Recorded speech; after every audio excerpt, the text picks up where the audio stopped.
Selamat sore. Selamat Selamat sore. sore, Bu.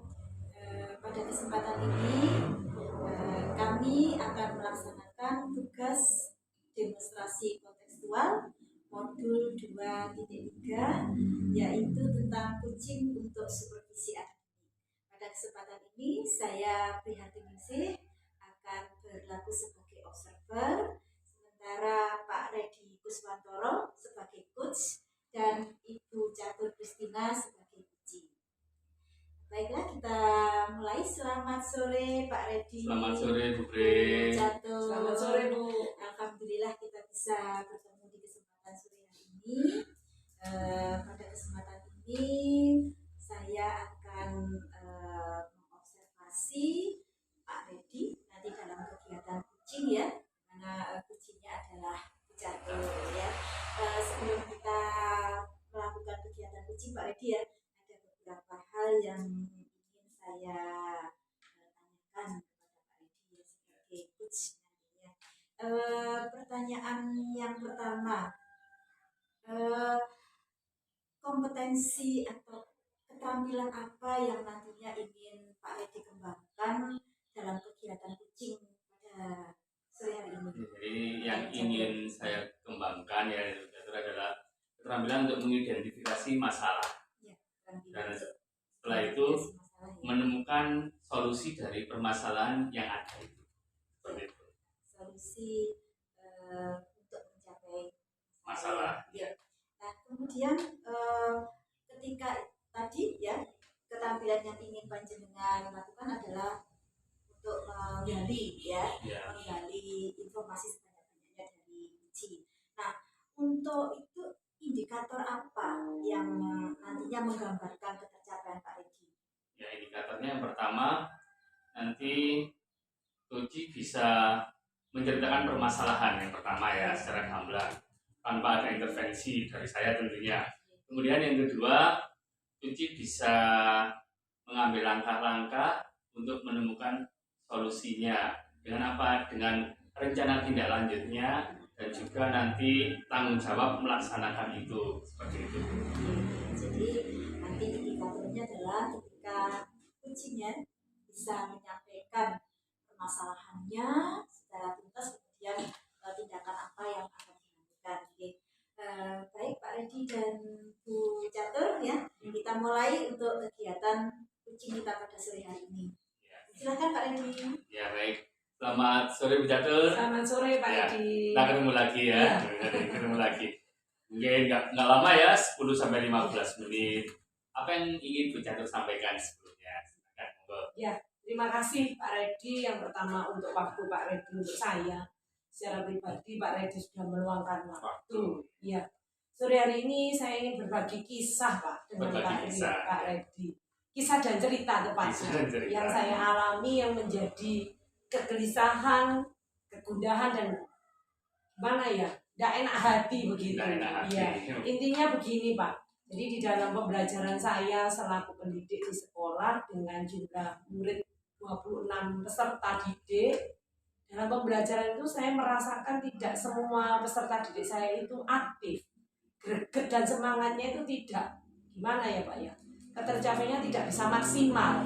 Dari 26 itu ada 4 siswa yang ya lempeng-lempeng begitu Pak. Itu yang membuat saya ingin bertemu Pak Redi untuk bisa mengurai sebetulnya saya ini kurang apa dan apa yang harus saya lakukan.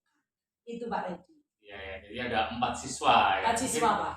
Penilaian sendiri dari Bu Catur ya, mereka siswa ini ada di level berapa kalau ada 1-10 kira-kira mereka ada di level berapa? Dari 26 siswa tadi 4 siswa ini kategorinya masih di level 5 Pak. Untuk mengikuti kegiatan pembelajaran yang saya berikan kepada mereka itu tatarannya masih di level 5 dibanding dengan teman-temannya. Kemudian menurut Bu Catur sendiri kira-kira mereka seperti itu alasannya itu apa ya? Atau mungkin kenapa bisa seperti itu menurut Bu Catur yang mungkin lebih mengenal mereka ya?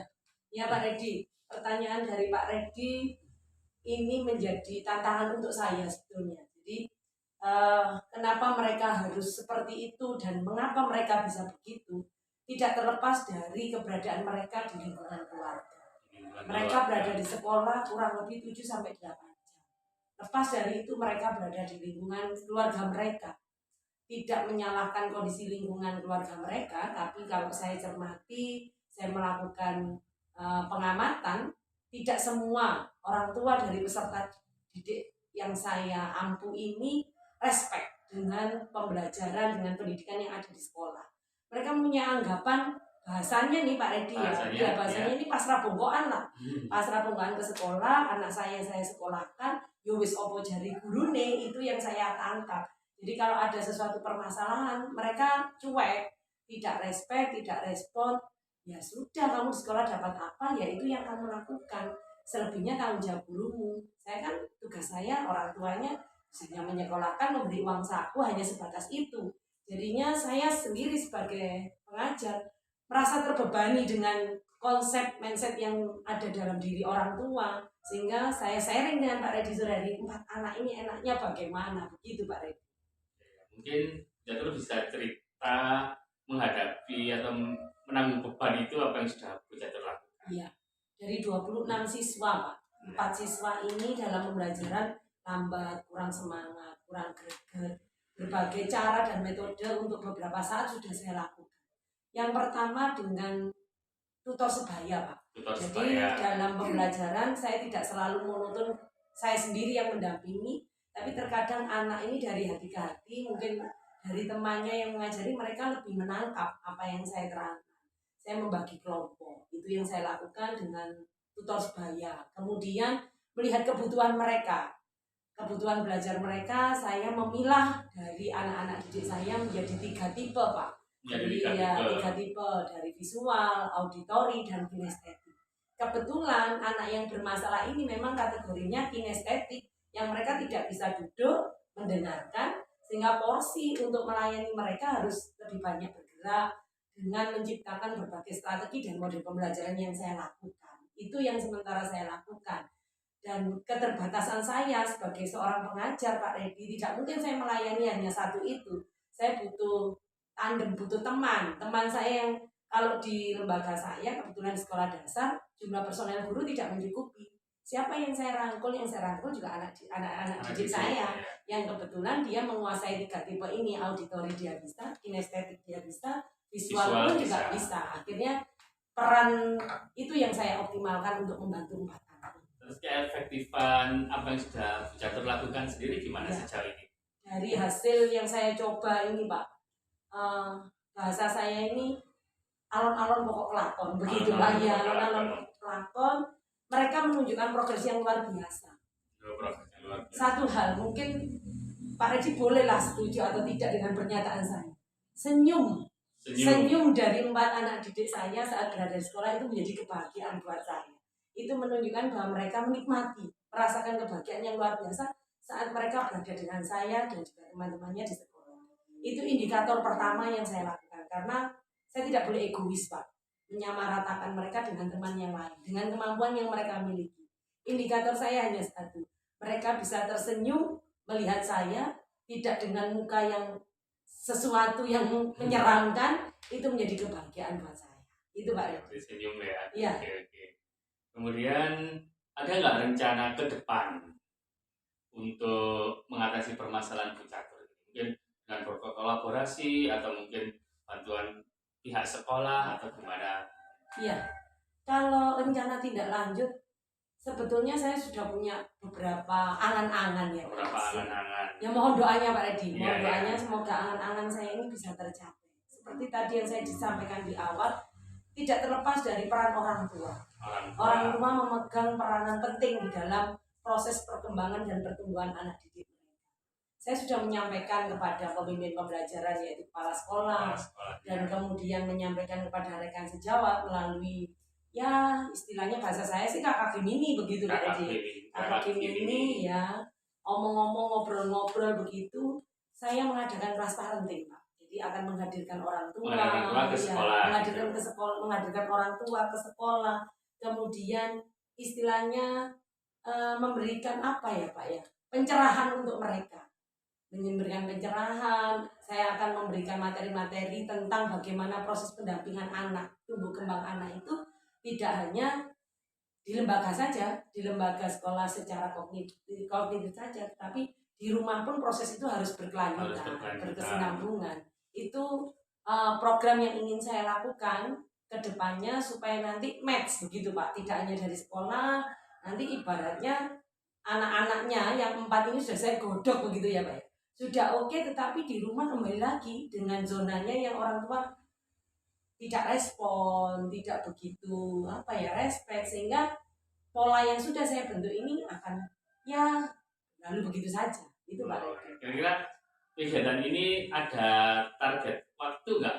Berapa bulan ke depan, berapa minggu ke depan, atau berapa hari ke depan yang akan Pujatur ambil ya? Ini sebetulnya sudah menjadi kegelisahan saya hampir 3 bulan Pak. Jadi saya mengambil waktunya tidak panjang. Minggu depan hari Sabtu itu akan saya lakukan untuk mengumpulkan teman wali murid di kelas parenting, dan saya sudah menyampaikan hal itu kepada kepala sekolah. Gayung bersambut luar biasa. Kepala sekolah, rekan guru itu menyambut dengan sukacita. Artinya ide dan gagasan saya ini setelah saya uraikan permasalahan saya, ternyata tidak hanya saya yang mengalami, teman-teman yang lain juga mengalami, dan itu menjadikan sesuatu inovasi yang bisa mewujudkan bagaimana sih menciptakan anak-anak bahagia di dunianya, di zamannya yang sekarang, tidak merasa terbebani. Begitu Pak Reddy. Selain pihak sekolah dan orang tua, mungkin komite dilibatkan? Oh iya Pak, iya. Komite itu saya libatkan pastinya untuk kita berjejaring ya Pak ya. Berjejaring untuk menyiapkan segala sesuatunya untuk acara parenting. Mungkin kalau dukungan mungkin dari sekolah yang lain, SD yang lain, yang di satu gugus lah, gimana juga ada kolaborasi atau apa? Iya. Untuk sementara ini karena permasalahannya intern di lembaga kami, bidang harapan saya cukup sementara di lembaga kami Pak. Tapi tidak menutup kemungkinan di sela-sela kami KKG gugus begitu muncul permasalahan yang sama, saya akan berbagi kisah dan cerita terkait budaya positif yang saya capai ini. Kalau ini keberhasilannya luar biasa, pastinya akan menjadikan sukacita untuk teman-teman kami yang mempunyai masalah yang sama. Itu Pak Reddy. Sangat luar biasa sekali ya. Jadi tadi dengan target di level tadi ya, mungkin setelah nanti melakukan kegiatan ini ada di level berapa harapan Pujatur terhadap putra putrinya tadi? Iya. Optimis penting ya Pak Reddy. Harus ya, harus. Tadi saya berawal dari angka 5 Pak. Berawal dari angka 5 ya. Jadi saya optimis bisa mencapai di angka 9. Di angka 9 ya. Jadi kemajuan, ada progres pasti ya ke depan seperti itu. Ini ada lagi yang mau disampaikan? Iya. Sore hari ini saya sudah luar biasa bertemu dengan Pak Reddy. Banyak hal yang saya sampaikan ke Pak Reddy. Pak Reddy bisa menuntun saya begitu. Tidak istilahnya menggali apa yang saya alami, kemudian giring begitu Pak, giring dari apa yang saya alami, dan saya bisa menemukan solusi itu. Dan Pak Reddy mendukung apa yang saya lakukan. Itu luar biasa. Apresiasi untuk saya secara pribadi. Jadi kita sama-sama belajar di sini. Mungkin kedepannya benar-benar dilaksanakan ya apa yang sudah jadi tadi, dan saya doakan sukses ya. Terima kasih. Tetap semangat ya, walaupun 4 siswa itu sangat berharga. 1 aja itu amanah buat kita ya, yang harus kita kembangkan, apalagi 4 anak tadi. Jadi 26 semoga bisa sukses semuanya ya. Terima kasih Pak Reddy. Kesempatan berikutnya mungkin bisa ketemu lagi untuk membahas hal yang lain. Terima kasih Bu Pujatur. Terima kasih Pak Reddy. Terima kasih, pembicaraan yang luar biasa. Saya mengikuti menjadi sangat terkesan gitu ya. Jadi masalah yang disampaikan oleh Pujatur tadi memang masalah yang sekarang ini tengah kita hadapi bersama, di mana mengenai pembelajaran yang ada beberapa anak yang masih belum bisa kita arahkan untuk fokus ke dalam kegiatan pembelajaran. Sebuah materi yang menarik sekali ya. Baik Pak Reddy, saya lanjutkan untuk kegiatan pasca coaching ini ya. Ini ada beberapa hal yang ingin saya tanyakan ke Pak Reddy. Nah, setelah Pak Reddy melakukan proses coaching tadi, sejauh mana Pak Reddy sudah mencapai indikator yang tadi Pak Reddy harapkan? Ya, jadi indikator yang saya harapkan adalah Pujatur ya, beliau bisa mengidentifikasi permasalahan yang ada pada beliau ya, dan solusinya. Jadi tadi beliau sudah menyampaikan masalahnya 4 anak tadi ya, kemudian jalan keluarnya, kemudian solusinya yang akan mengadakan kegiatan parenting tadi. Jadi tujuan dari coaching ini saya rasa tercapai lewat solusi yang ditemukan Bu Catur sendiri, bukan lewat saya. Iya. Ini yang spesifik lagi ya. Pada saat langkah coaching tadi, kira-kira di bagian mana yang Pak Redi bisa memastikan bahwa indikator Bapak untuk bisa menggali informasi sebanyak-banyaknya dari Bu Catur tadi sudah terlihat gitu ya. Jadi bagian awal tadi permasalahan dialami 4 siswa tadi ya, karena permasalahannya kompleks ya, bukan hanya masalah di sekolah ya, tapi juga permasalahan di rumah ya. Itu yang kemudian sama Bu Catur diharap di situ ya, lewat apa biar 4 ini juga senyum aja. Bu Catur sangat senang ya, jadi seperti itu. Kemudian solusi yang akan dicapai, yang ingin dicapai dengan jalan apa? Lewat proses parenting. Jadi untuk mengakrabkan lagi, untuk mengikat lagi, jadi adanya kolaborasi antara pihak wali murid dan pihak sekolah atau wali kelas. Ya, saya juga sependapat dengan Pak Redi ya. Jadi Pak Redi tadi saya juga menyimak ya, jalur itu banyak jalur bercerita ya, mulai dari permasalahan hingga solusinya.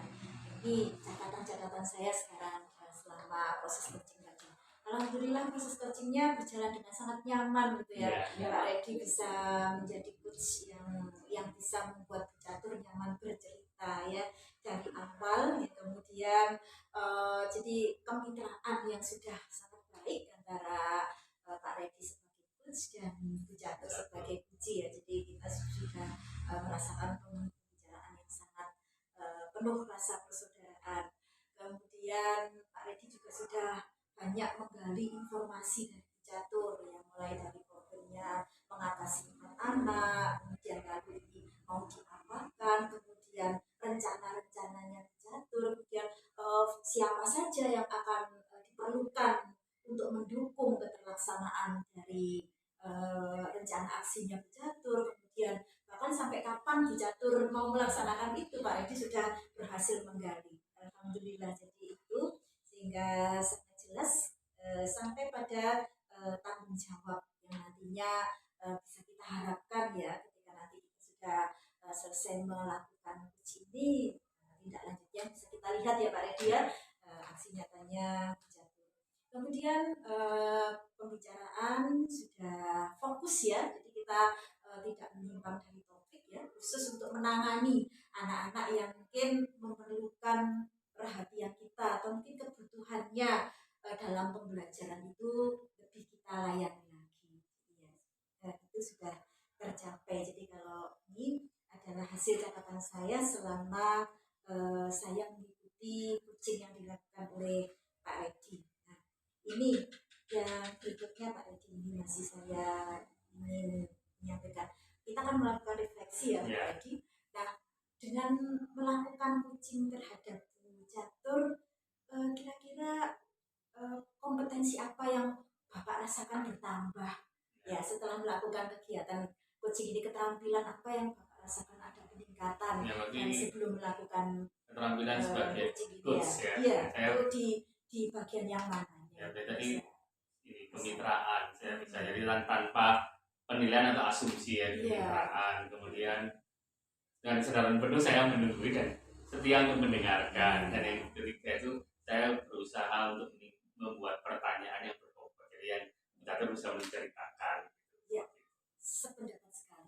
Jadi Pak Redi tadi saya sebagai observer merasakan bahwa Pak Redi sudah memiliki ini ya konsentrasi penuh untuk mendengarkan keluh kesah Bu Catur ya, membangun kemitraan yang baik dan juga sudah mengajukan pertanyaan-pertanyaan yang berbobot, bahkan memberikan inspirasi. Contohnya tadi, apakah komite tidak dilibatkan, ya, apakah sekolah yang selingkuh tidak diajak untuk melakukan kegiatan ini, dan itu kan memberikan inspirasi kepada Bu Catur. Nah itu saya rasa adalah pertanyaan yang berbobot sekali. Nah sekarang Pak Redi yang terakhir ya, kalau kita melakukan proses coaching itu kan mengikuti alur tirta. Nah berdasarkan refleksi yang ini apakah yang sudah Bapak lakukan proses kucing tadi sudah sesuai dengan algoritma? Ya, sudah yang awal tadi tujuan, jadi tujuan pembicaraan tadi saya sudah tanyakan. Apa yang mau disampaikan tentang apa itu, kemudian identifikasinya, dan kita sudah mengungkapkan identifikasi masalahnya ada 4 anak tadi yang tidak bisa mengikuti teman-temannya dalam belajar, tidak sama dengan teman-temannya. Kemudian rencana apa yang akan dijalankan, kita sudah mengungkapkan pada rencananya membuat proses parenting, kan tanggung jawabnya itu tenggat waktunya tadi ya, berapa Sabtu depan ya, kita sudah ada jalan langsung Sabtu depan bisa diatur.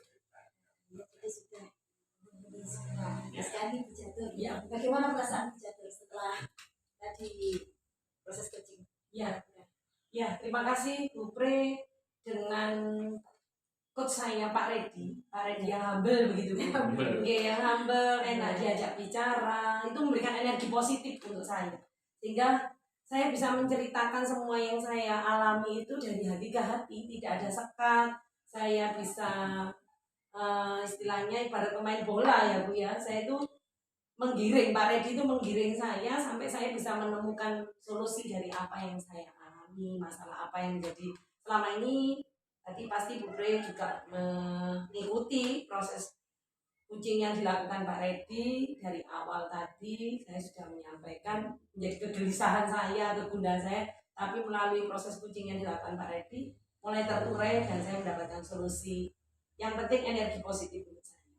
Luar biasa untuk kita semua ya Pak Redi ya. Kita banyak pengalaman ya dalam waktu singkat ini Pak Redi bisa memiliki kompetensi untuk menjadi coach yang baik ya. Kemudian Bu Catur sebagai coach bisa dengan nyaman mengemukakan permasalahan, bisa terinspirasi untuk mendapatkan solusi gitu ya. Jadi pembicaraan kita pada sore hari ini sangat bermakna. Mudah-mudahan bisa nantinya tidak lanjut kita pun akan segera bisa kita lihat hasilnya. Karena waktu kita sudah cukup, kita tutup sampai di sini ya. Terima kasih Pak Terima kasih, Redi. Bu Pre. Terima kasih atas Terima kasih. waktunya. Mudah-mudahan kita bisa bertemu lagi di lain kesempatan. Ya. Selamat sore. Selamat sore, Sore. Bu Pre.